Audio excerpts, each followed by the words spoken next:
Maisha haya ni mapito tu, kweli ni mapito. Hali ya sasa ni kwa muda tu, kweli ni kwa muda tu. Najua kwamba ushindi wangu unakaribia. Mtetezi wangu Yesu yu hai.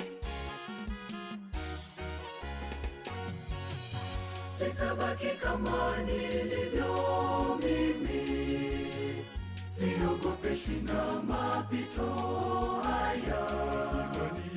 Imani yangu ipo kwenye kipimo, mtetezi wangu Yesu ananipigania. Sitabaki kama nilivyo mimi, siogopeshwi na mapito